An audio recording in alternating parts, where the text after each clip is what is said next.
Says here that Hannibal Lecter got a question wrong on a test because his memory palaces were too dark. Well now, Dr. Lecter, is it really the case that you can't use a dark memory palace? That suggests to me that you need dark memory palace exercise, like the kind of exercise I'm going to give you later in this video. But we better start with more elementary things and exercise ourselves with pencils. Hey there, this is Dr. Anthony Metivier from magneticmemorymethod.com, and I am going to explain a little bit about why Lecter talks about not using dark memory palaces and why that is such a powerful exercise. But I do really want to start with pencils because there are some really neat things that you can do to expand your memory palace practice. And we love memory palace practice on this channel. So if you're new here, get subscribed, hit that thumbs up, and for the love of memory, let me know which of these challenges you found the most challenging and the most fruitful and rewarding in your practice. Now, the pencil memory palace exercise has a number of components, but if you're new to the memory palace technique, let me just briefly explain that a memory palace is just simply a fancy word for location-based mnemonics. And mnemonics just means memory techniques. So we're turning space into something that helps us use memory techniques as part of a larger memory technique. So if we wanted to remember the name Hannibal Lecter, we could turn this area on the pencil into a station. And then if we wanted to remember a name of a book like Hannibal Rising, we could put it right here. And then if we wanted to remember the name of the author, Thomas Harris, we could put that right there. And so now we have a 3-station memory palace. Easy peasy lemon squeezy. But if it's a smaller sized pencil, maybe a little squeezier, but is it easier? That's for you to explore, because what size of information can you put on such a small memory palace? And now we have this name, Hannibal Lecter, that we're going to put here, and we have the name of this novel, and then we have the name of the author. That's now a lot less space for the same amount of information. And this is where practicing with this kind of technique, using the exercise of shrinking things down to a pencil size, can really extend your practice, because you try to place larger and larger pieces of information into smaller and smaller spaces and then recall them. So what are we going to do to remember the name Hannibal Lecter? Well, we could think of the historical Hannibal, for example, and have him giving a lecture at a lectern, and then we have that right here on our memory palace. Not so bad, you know, that's a fair amount of space to link to the top of the pencil. Then we have Hannibal Rising, so now we can have him flying up into the sky like Superman, and then we have the name Thomas Harris, and then we can think, who do we know named Thomas, and have him covered in hair or something like this, right? And we can have that there. Still not too bad, but in the beginning that might be way too much information on a small space for you. But this is where the exercise comes in, so give it a try. And if you really want to push it to memorizing an entire line of a poem or song lyrics, just 5 to 10 words right in this space, and see how it goes. See if you can expand how much information you can put into smaller and smaller spaces using just a pencil. Now, to make the exercise a little bit more fun and challenging and harder, you've got 3 stations per pencil. Now, what happens if you then have 10 pencils in a cup, let's say, and you now have to navigate all of those pencils by going from station 1 to 2 to 3 and then moving to the next pencil and the next pencil and the next pencil. See if you can do that. Now, these are going to become essentially generic pencils, unless you're deeply familiar with 10 pencils in your collection. I can think about 3 that I'm partial to, is that right? So it's going to get into this area where the pencils become abstract. They're not specific pencils, and you can go more than 10 pencils. You can go into 15 pencils, 20 pencils, 100 pencils, etc. And just see if you can mentally track this amount of stations across pencils. And you know, you don't have to gather them in a cup, as my preference would be. You could have them gathered all in a row, or you can lay them out in a memory palace. So let's say this is my pencil and this is my memory palace. I just lay it out right there, and I can have now multiple pencils distributed throughout the area of the memory palace. So on each bookshelf there's a pencil, which now gives me the bookshelf itself as a memory palace, and then each pencil located in a specific area of the memory palace now gives me 3 more stations. And then we can have another pencil and another pencil. You could have 50 pencils all lined up along the ceiling if you wanted, and each has 3 stations, and you can try to mentally navigate that.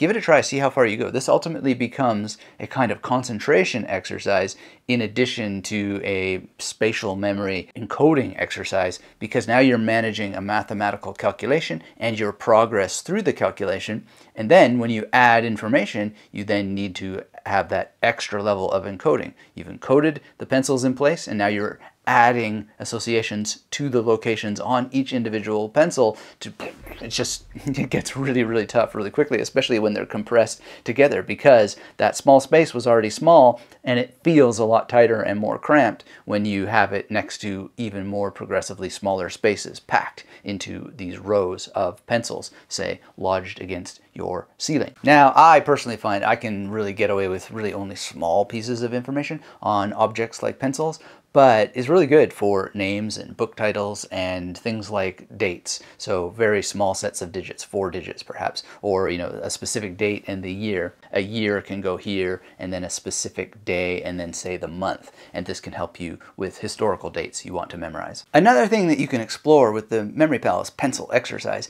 is having colors. So you could have the colors arranged in different orders, or you could use Roy G. Biv, etc. Whatever number of pencils you have some sort of way of navigating the orders of the colors. And then you can say, okay, so I've got my red pencil first, and now I've got 3 stations on the red pencil, and then you move to the orange Memory Palace second, and you have your 3 stations there, and then you go to your yellow, etc. as you go through whatever order that you're using of those colors. And that can help you mentally arrange a journey through pencils by using colors, and it makes them less abstract, although it does potentially put some limits on it. It just depends on how many colors that you know. And of course, it doesn't have to be pencils. It can be colored pens as well. And one thing that you might consider is that you could loop your colors if you have a 00 to 99 PAO. So a PAO is a person, action, object, and a 00 to 99 is having those people and actions and objects linked to numbers. So your 00, for example, the way I do it would be Thomas Zaz and maybe Dr. Zeus. I use them interchangeably. Let's say that's red. Now I can have him as a bridging figure who walks along that pencil, which helps link the stations. And then we go to 0, 1, and so forth. So we could have Roy G. Biv linked to the first set of numbers, and then it repeats and repeats and repeats and repeats again. So it's multiple Roy G. Bivs arranging the colors, but then each sequence has a different set of bridging figures using the 00 to 99 PAO. If you are memorizing something and you want to later compound on more information, like for example, say you're just memorizing a poem and you want to later add the date that the poem was published. Well, let's just take an example from a poem I've memorized. Filled with mingled cream and amber, I will raise this glass again. Such hilarious visions clamber through the chambers of my brain. Quaintest thoughts and queerest fancies come to life and fade away. What care I how time passes? I am drinking ale today. Well, the bridging figure there is Edgar Allan Poe. Had to think for a second. That's the way memory works. Edgar Allan Poe, and I could then add the date that that was written if it's discoverable. I think that poem is attributed to Edgar Allan Poe, but it's not definitively decided that he was the author. In any case, let's say that it was, and we know the date. Well, we could put that date on a pencil and then slip it in his pocket. There's something you don't see every day. Because he's the bridging figure in the Memory Palace. And now when we want to think about that poem and we want to know the date, it's located in the original Memory Palace. We've supplemented it by having another tool that we can use in our Memory Palaces, but not just having the tool, but being well practiced with the tool so it's actually going to work. So use the pencil exercise and use it in the different variations that I've discussed, because it will help you. But wait, there's more that you can do with a pencil. You know, Neurobics, which is something we've covered on the channel before, is getting physical with your brain exercise. And one of the most wonderful things that you can do is write with your non-dominant hand. So another exercise you can do with pencils or pens is to draw your memory palaces with the hand that you don't normally use for such creative activities. And this will help stretch your mind. And this is also something that can really help you to use different parts of your mind to learn how to write in your non-dominant hand and learn how to write backwards and forwards in both hands. And it takes a lot of practice, it takes a lot of concentration, but that's what you're here for, right? That's what the magnetic memory method is all about. Not just increasing your memory, but your focus and your concentration. So give that a try as well. It can feel really awkward. It can create a lot of sloppy, messy drawings, but that's okay. That's how we progress towards higher and higher levels of achievement, is by being willing to be sloppy. If it's worth doing poorly. Now, a core principle of Neurobics is that we try to break patterns that we normally follow. So if we normally write with our dominant hand, we break that pattern and we write with our non-dominant hand, brush our teeth with our non-dominant hand, etc. Well, in our memory palaces, we also get into patterns that we follow the same journey again and again and again. And of course, that's a good thing. That's what helps us use the tool. It helps reduce the cognitive load so that we can just focus on revisiting the information we've encoded there to get it into long-term memory as quickly as possible. However, for exercise, we want to navigate that journey in different ways than we're used to. So after you've drawn out a memory palace, with either hand, dominant or non-dominant, think about how you can mentally go through that memory palace and then navigate it in a way that is contra to the way you would normally navigate it. So for example, this particular memory palace, it's based on a friend of mine's place called Manny, and he was a really amazing artist. He had all kinds of canvas in there, he had all kinds of furniture in there, and to make it a useful memory palace, I just shrink it down to the basic details, the things that I remember. So it's a memory palace, not a memorized palace. But to use it in a different way, to stretch and to get this exercise, I start to think about all that furniture. So I walk around the furniture and I walk around it in both directions. So to get the benefit of using an alternative version of the memory palace, you can use actual furniture that's there that you didn't use in your normal version of the memory palace, or you can just imagine furniture and put it into place. Now you can do a little combination of both, because I remember in Manny's kitchen there was a small little dining table. I don't remember exactly how many chairs were there, but just for the sake of the exercise, I put 4.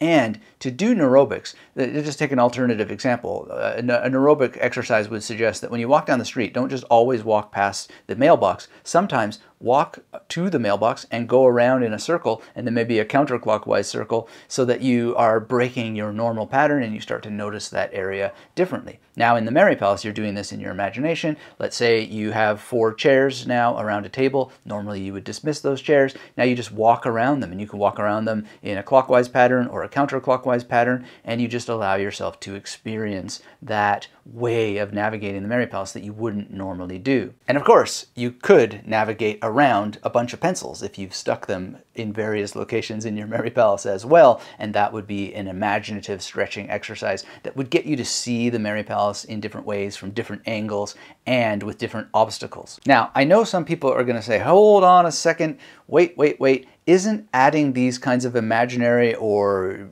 elements in a memory palace you don't normally use going to now create memories that will bump up later when you want to use the memory palace normally? And the answer is, well, yes, it could. And the solution is, see what happens, see how you can deal with that so that you can get better and better in your practice. You want to be so strong with these techniques that if ghosts from previous exercise come up and start to mess with your flow, that you're able to still execute any proper move as optimally as possible, even if that ghost cuts your head off. You know, you don't want to be panicked by your own memory palace practice. And that's one of the reasons that is great to be doing this.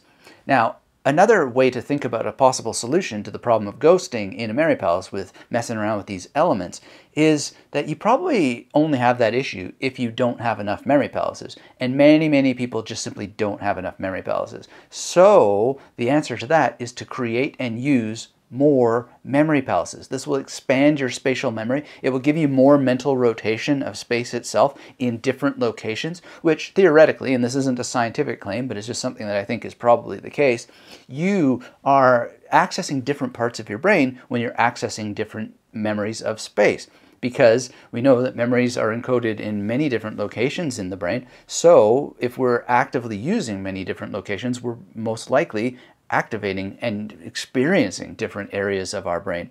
And this may be one of the reasons why people like Thales in the ancient Greek tradition said that megaston topos hapantagar kori, space is ultimate because it contains all things. And we can use all those things in space as tools of association in our location-based mnemonic strategy. So the more space that we have alive and vibrant, the more we're going to be able to associate to that space and have a wonderful feeling of connection to space itself. So if you don't have enough memory palaces, the number one exercise for you is to create more or assign more just by thinking more about space. And many people, they email me and they leave comments and they say, but I'm running out, I'm worried about running out and so forth. I look outside my window and I see endless streets filled with endless buildings, and all I have to do is go out and walk down the street and pay attention to the outside walls, because you don't have to see the inside of memory palaces in order to use buildings as memory palaces. You can just use the exteriors as well. Go out, walk down your street, and use the addresses to help you remember the outsides of the buildings. And you're going to wind up with maybe 2 or 3 walls, and you can imagine the 4th wall, what it must look like if it's hidden in the backyard or any wall that's hidden from your view. You can just make a rule that the house has 4 exterior walls, and the ones that you can't see you're going to imagine. And how many stations you place on these buildings, it's totally up to you. You can have 1 station per wall, or you could think of having 4 stations per wall using the 4 corners of each wall, and use that address to help you remember. Now, if you have a 00 to 99 PAO, it's going to be very easy to remember what that address is, because let's say it's 27, well, I'm going to use Nick Nolte because he's my image for 27. Let's say it's 99, well, I'm going to use the Pope, not the actual Pope, but the Pope from the band Ghost, because he's a little bit more interesting if you ask me, and he's much more evocative and I can hear him singing weird songs. But address 99 is going to be that figure, and then I can just think of the 4 walls of that building and pay attention to it a little bit. And this is extending the memory palace technique beautifully and expanding how many memory palaces I have at a moment's notice, and being able to just think, oh wow, I need a memory palace, I'm going to use that Pope memory palace that's on some street that I haven't walked down for X number of years, but it's still there, and it expands your abilities. So you never need to run out of memory palaces. You can always expand them, and you can use things like your 00 to 99 PAO over and over and over again in multiple places, and work to divide them by also memorizing the names of the streets, which you can then use whatever image you use for the name of the street as a kind of bridging figure that walks with you down that street as you go from address to address to address. Now, I don't know if it's neurobic or not, but another memory palace exercise you could do is to impose a memory palace onto a mind map. So let's say you wanted to remember the different types of memory. You could put a brain as your central image and then start to lay out the different kinds of memory in a clockwise or counterclockwise structure, however you want to work,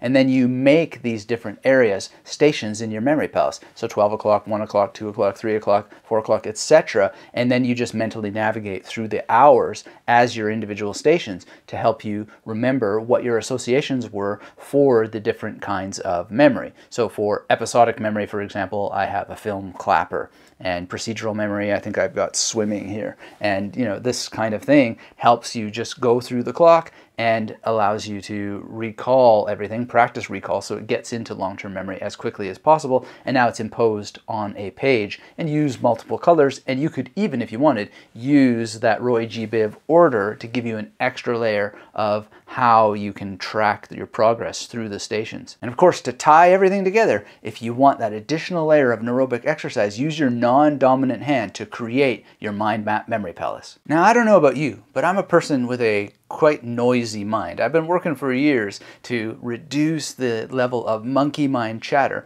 and I've come quite some distance, but it's not completely silent yet.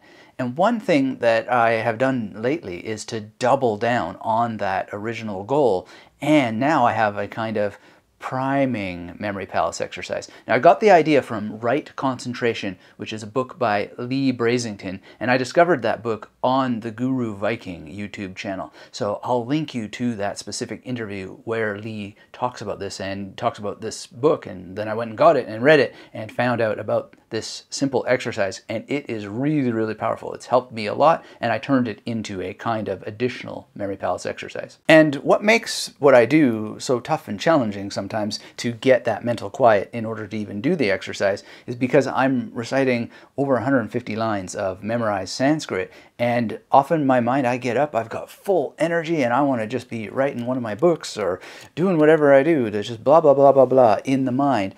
And so I find it sometimes a little bit challenging to settle down and just start with my Sanskrit chanting. And one of the exercises that Lee recommends is to start off by just spending a couple of minutes thinking about the gratitude that you have. So one thing that you can do is just create a little memory palace with your hand. And I have on my thumb gratitude. And so I think about the gratitude that I have for, Guru Viking and Lee Brasington for writing that book. And I think about gratitude that I have for everything related to what got me into memorizing all this Sanskrit in the first place.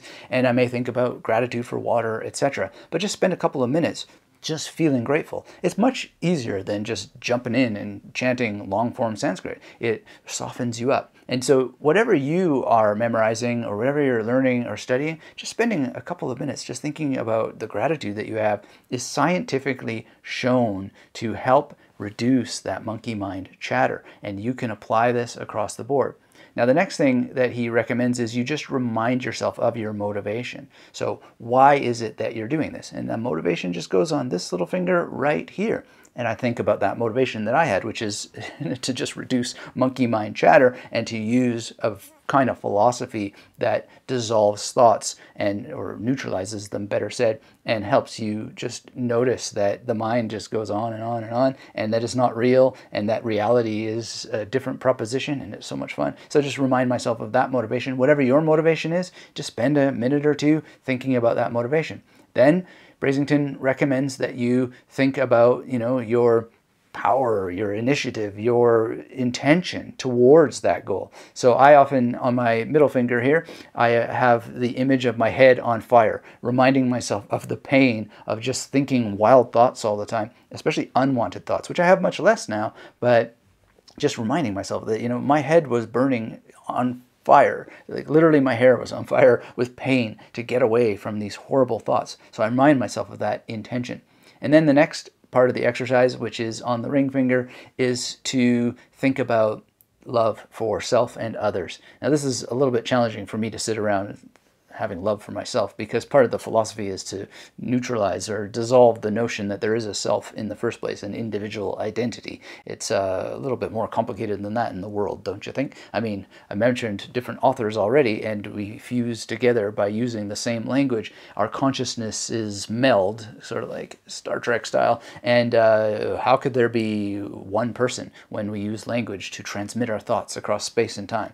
There isn't one person. But anyway, self-love, he recommends it, so I think about having love for this body and how that I need to take care of it, etc. And then love for other people, and project that love out to one person or multiple people. And it's very powerful, and it's just a nice feeling to feel love. And if you don't have love in your heart, get some. It's good stuff. And then the final thing is to do a little bit of chanting. And so luckily for me, I already have a bunch of stuff that I have to chant, and I put that on my middle finger, even though I don't have to remember it because I've been doing it for so many years, but that's when I initiate that. So whatever it is that you are learning and you're using memory techniques for, you can spend a little bit of time with that simple priming exercise. Now, because my mind does tend to wander if I don't give it something to follow, I have a kind of non-memory palace just based on the alphabet to help with the gratitude and the love parts. And it's essentially the same. I just go to the letter A and think about who am I grateful for whose name starts with the letter A. And it might be some ancient Jehudi like Aristotle for A, or it might be a friend that I have named Adam and all the adventures that we had and the cool things that he taught me about sitar. He's a great sitarist. Then move on to B and C and D and so forth. And you don't have to follow the alphabet in order. If you can recite the alphabet backwards, you can start with Z. And yes, I have a boss named Zoltan who I am grateful for, even though he made me work really, really hard. It is an incredible memory palace, and I remember that memory palace in great detail precisely because he made me work so hard. I was a janitor in a movie theater, started at midnight and didn't end until 5 a.m. most mornings, and whew, man, was that place ever sparkling clean. And I remember that place, and I use that memory palace a lot. Not only do I use that memory palace a lot, but I also use the movies that played during that time. And I watched Titanic sink when I came to that last showing, I don't know, 96 times. And I remember how it sunk very, very well, and I'm grateful to James Cameron too. This next exercise is suggested by the great Mark Channon, who, if you don't know his stuff, you got to get into it. Really, really good, especially this one. The long and short of the idea from that book, and there's many, many ideas in Mark's The Memory Workbook, is to navigate your memory palaces as quickly as you possibly can. And then, once you've done that, navigate them as slowly as you can. And both of those exercises are really, really challenging if you're going to do them well. So the fast exercise is pretty easy. You can just be sloppy, right? Well, can you? Is that really doing the exercise? No, it isn't. You want to try and go as fast as you can, but still reasonably hitting all of those stations with some level of mental detail. So you want to get faster and faster at it, but make sure as you do the exercise that you're not just pretending to do it and going from one station to the end and just, I did it. No. You actually just want to speed it up to a point that you're still getting and hitting each and every station, but just at a much faster pace. Likewise with the slow version. There, you don't necessarily want the details to be slowing you down, but literally that progress from station to station, slowing it down as if you were going through molasses. And one way to do it is to actually turn the floor of the Merry Palace into molasses and cause yourself to have to actually go through this different substance. And you can make the faster part go faster by imagining that you change the substance to ice or something very, very slippery, and then you slide at a faster pace. Not necessarily hypersonic speed, but just sliding faster because it's made out of ice. And you could think of something like, one of those worlds from Mega Man where he's in a level that's made out of ice and help you, imagine yourself sliding around the way he does. Then the second part of that is when you've populated a Merry Palace with the information that you want to memorize, to do the same thing by navigating it as quickly as you can or as slowly as you can. And one of the things that I have found is that I can get very, very good at reciting things quickly, but it gets hard for me to concentrate on reciting them slowly. So when I do my Sanskrit, for example, I just close my eyes, Chittameva Mahadosham, Chittameva Hi Balakaha, Chittameva Mahatmayam, etc., right? But to actually concentrate on doing it as slowly as possible is quite challenging. And if I do it verbally, it's maybe something I can focus on a little bit more. But when I do it silently in my mind as slowly as possible, Chitam-eva,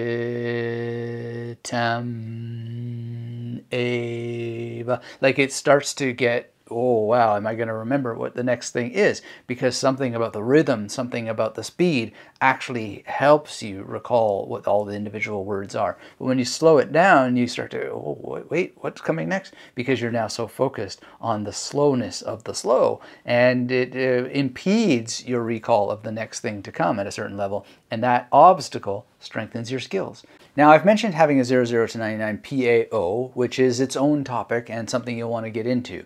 But a variation on having an image for every number from 00 to 99 associated with a building or a station is to have a letter associated with a station. So let's say that I've drawn out my memory palace here and I've got all my numbers, but instead of the number 1, I'm going to have the letter A. This gives you an alternative way to navigate from station to station. Instead of thinking station 1, 2, 3, 4, 5, 6, 7, etc., you have station A, B, C, D, E, F, G. And this, you can do different exercises with this because you think about where station 12 is as opposed to where station L is. This gives you just a different way of looking at it. And of course, if you have images for all your numbers, well, now you can also have 2 images for all your stations because you have the image for the number 12 and you have the letter for 12, and now you have the best of both worlds. So you essentially have doubled your images for each station in a Merry Palace. And all you got to do is build your list, your 00 to 99 PAO list and an alphabet list. And an alphabet list is simply one image for every letter of the alphabet or multiple images for every letter of the alphabet. And I would encourage you to try to have at least 5. And we'll be talking about the 5 different levels of alphabetical images that you can develop in next month's Magnetic Memory Method Mastermind meeting. If you're not part of the Magnetic Memory Method Mastermind, some of the members, they asked me, you should promote this more because we have such amazing time in our meetings. So here I am doing that. If you need more information about that, let me know. Or when you sign up for the Magnetic Memory Method Masterclass, just click that option and you will be granted access to the magnetic Zoom room each and every month when we meet, and man, do we ever have a blast. Another cool Memory Palace exercise you can do is to navigate a piece of art or a painting. Now, Points of View here, which is one of my favorite books recently, has one of the coolest covers in all of philosophical book cover history, and it's just a neat little picture to try to reproduce in the mind and then navigate around it, either by picking one of the characters and following them moving around inside of this now memory palace, or just being yourself and navigating around in it. Or if you have each station either numbered or alphabetized or otherwise linked to a figure, having the different figures on the different stations all moving around at once. So if you have Arnold Schwarzenegger on station A and you have Brad Pitt on station B and you have Cookie Monster on station C, you could try to imagine what it's like seeing them in your mind all moving at once through the territory of a painting. And if you want to get into like M.C. Escher style paintings where there's staircases that go up and staircases that go down from the ceiling and all that sort of stuff, then you can have a real wonderful time stretching your imagination, thinking about different figures moving in different ways, different rotations, different angles in different parts of the memory palace all at the same time. Now, whether or not it's actually possible for us to focus our concentration to do that and actually see it mentally, I don't know. I don't see it visually in my own mind, but I can experience it conceptually. And it kind of feels like, imagine, you have a mechanical watch and you put your finger on your watch or your hand on your watch and you feel the mechanics moving in. You can distinguish the moving of multiple different parts as they're moving in accordance with one another. And likewise in your mind, even if you're not able to see it visually, these multiple moving parts, you can imagine what it would be like to see them moving in a coordinated way. And one way to make it even a little bit easier to yourself is to watch something like The Matrix Part 2, I think it is, where Neo is constantly reproducing different versions of himself and he's battling himself.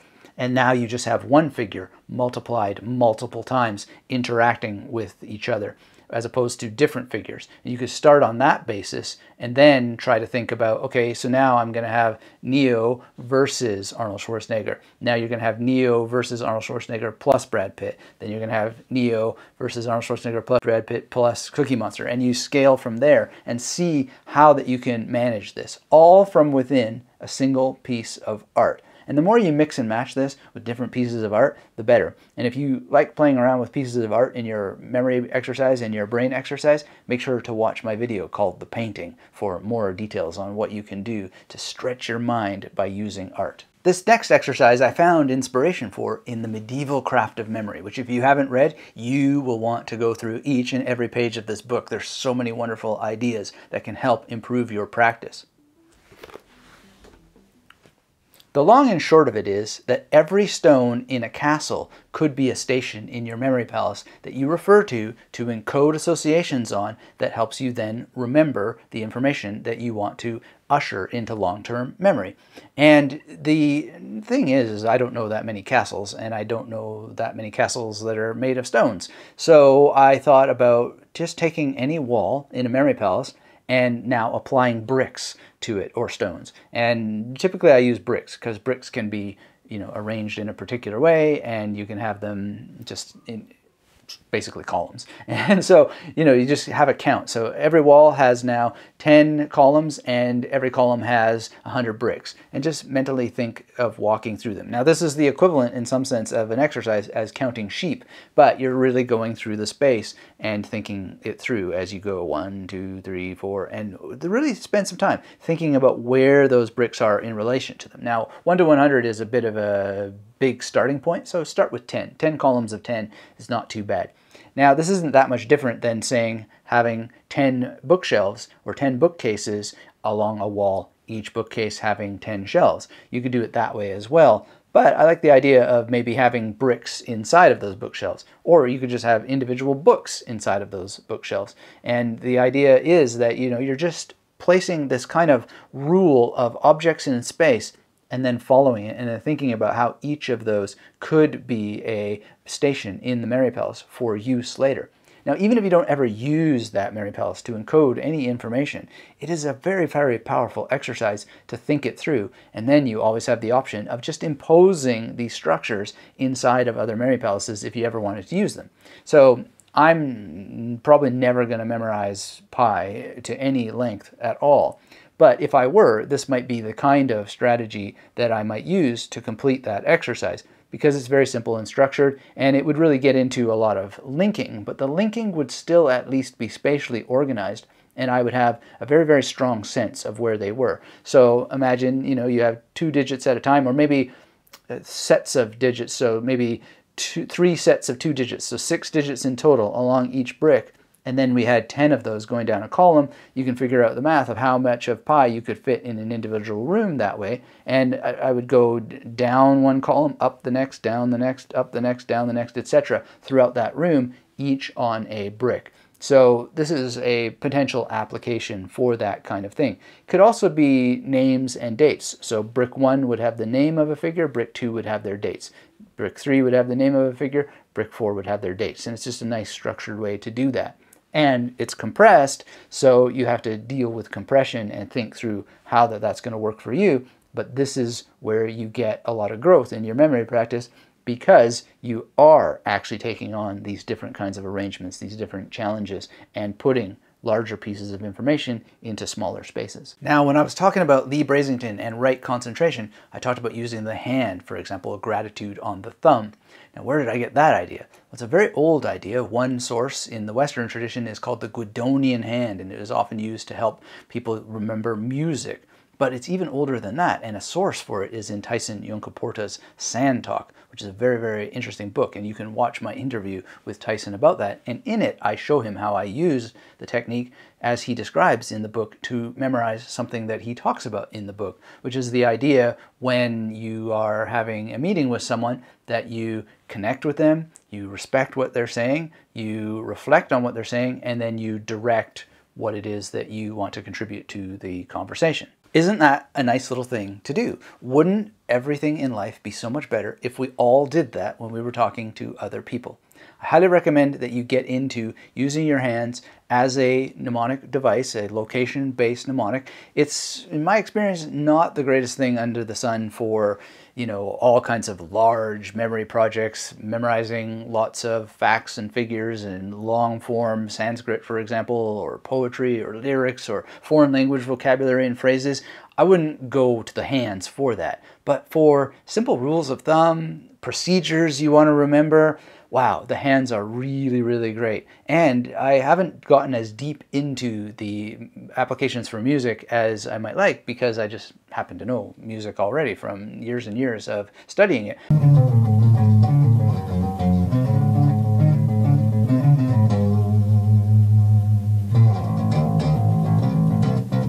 But I can see from looking at the Guidonian hand material and reading about it that there's a lot that you could do if you needed to learn music based on the hand. There's also a mathematical thing you can do called Chisanbop, which is kind of like having a form of abacus on your hand. So if you're interested in looking into that, that's another way that you could use your hand as a kind of memory device to help you do mental math. Now, before we solve ye old Hannibal Lecter's problem with the dark memory palace exercise, I want to take a moment to thank all of you, thank our channel members, thank people for being subscribed to this channel, for all your thumbs up on these videos that I make, and thank everybody who has one of my books or the Magnetic Memory Method Masterclass.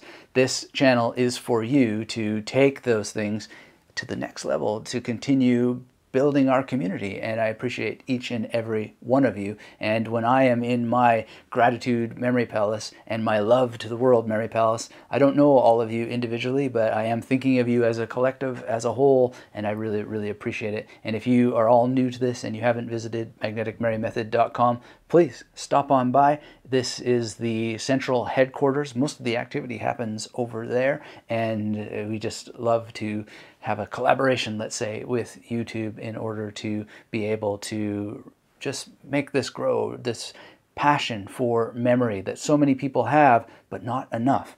Not enough people yet know about memory techniques. So we appreciate everything that people do to help this mission grow. It's all about mental literacy, as Tony Buzan called it, and being a warrior of the mind. So thank you so much. And when it comes to Hannibal Lecter's little problem, well, let's dig a little bit deeper into it, because Thomas Harris clearly knows a lot about memory techniques. And I know he knows a lot about memory techniques because it says right here, the problem was the lighting.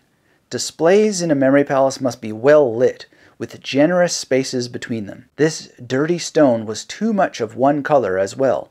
Hannibal had missed a test question once because the answer was dark, and in his mind he had placed it against a dark background. The complex dissection of the cervical triangle scheduled for the coming week would require clear, well-spaced displays. Now, without getting into a big history lesson, This idea of the well-lit memory palace is in many of the ancient memory books. It is mentioned in Rhetorica ad Herennium, for example. It's mentioned by lots and lots of people, Bruno and Matteo Ricci, etc. And a lot of those people are really just copying a lot of the material or putting it in their own words, summarizing it, paraphrasing it. And I often wonder, really? Did they really have such a big issue with dark memory palaces and the memory palaces having stations that are well spaced? Because there's so many things I've done that are in dark memory palaces. I don't really see the memory palaces in my mind anyway. I mean, I imagine them, but I don't think imagination is seeing. And I experience them in many, many different ways. And it's pretty obvious to me how that you could use a dark memory palace if you wanted to. So how are we going to do it? Well, the first thing that we do is we think about that hand we were talking about, and we start on station 1, and we imagine what it feels like to touch the wall. To do this exercise, pick one of your memory palaces, and then just reach out and feel the wall in your hand, and then trace it from station 1 to station 2, feeling that journey physically with your hand. Feel it underneath your feet, but also feel it with your ears. And what I mean by feeling it with your ears, oh, hello, Edgar, how are you doing? Oh, I'm doing great. Edgar, the elephant, he's always working to improve his memory. Well, if you want to feel with your ears, you hear the echo. So imagine you're standing in a living room and you hear and feel the echo in your ears from the distant kitchen across the other side of the home. This can really, really help you experience the memory palace in a completely different way, in a tactile way and the physical sensation of hearing. And the other thing that you can do is, let's say you have Edgar the elephant on one of your stations, or heaven forbid you have the evil Dr. Forget, these actual physical objects in your space, in your memory palace. Well, then how does the echo bounce when there's a figure right in front of you? It actually changes the sound in the same way that having other objects changes the light around you, right? And so imagine Edgar's there, or the evil Dr. Forget is there, and you're saying something you want to memorize, a foreign language word, like in Simperlich in German or something like this, right? Simperlich is now bouncing off of the snow of evil Dr. Forget, melting him the way he melts your memories when you don't use memory techniques. How is that different when you bounce off another word, like Sigmal against Edgar, and think about how that objects change the echo. And the other thing, whenever you have bridging figures in your memory palaces, you're using Batman, Brad Pitt, Schwarzenegger, whatever it is that we are using. Now, this might be a little bit weird, but reach out and touch someone. Instead of just thinking about it visually all the time, what is it like for Arnold Schwarzenegger to reach out and touch Cookie Monster's fur? And you can make this as lewd and weird and strange as you want, or you can make it as pleasant as you want by using, certain figures that you would like to reach out and touch in real life. Just don't turn it into a behavior in the real world, because that's not what I'm talking about. We're talking about the imagination here. But the idea of texture and reaching out, touching the figures is an incredibly powerful exercise, especially when the lights are out, which is exactly what I would recommend Hannibal Lecter practice. And that shouldn't be so difficult for a master of darkness like him. But we are practitioners of light. We use our memory techniques to make the world a better place. And so, if you want more memory palace exercises like these, watch my video that contains many more memory palace exercises next. There's a link there, or the link down below for another set of memory palace exercises that will explode your practice. Go ahead and do that next.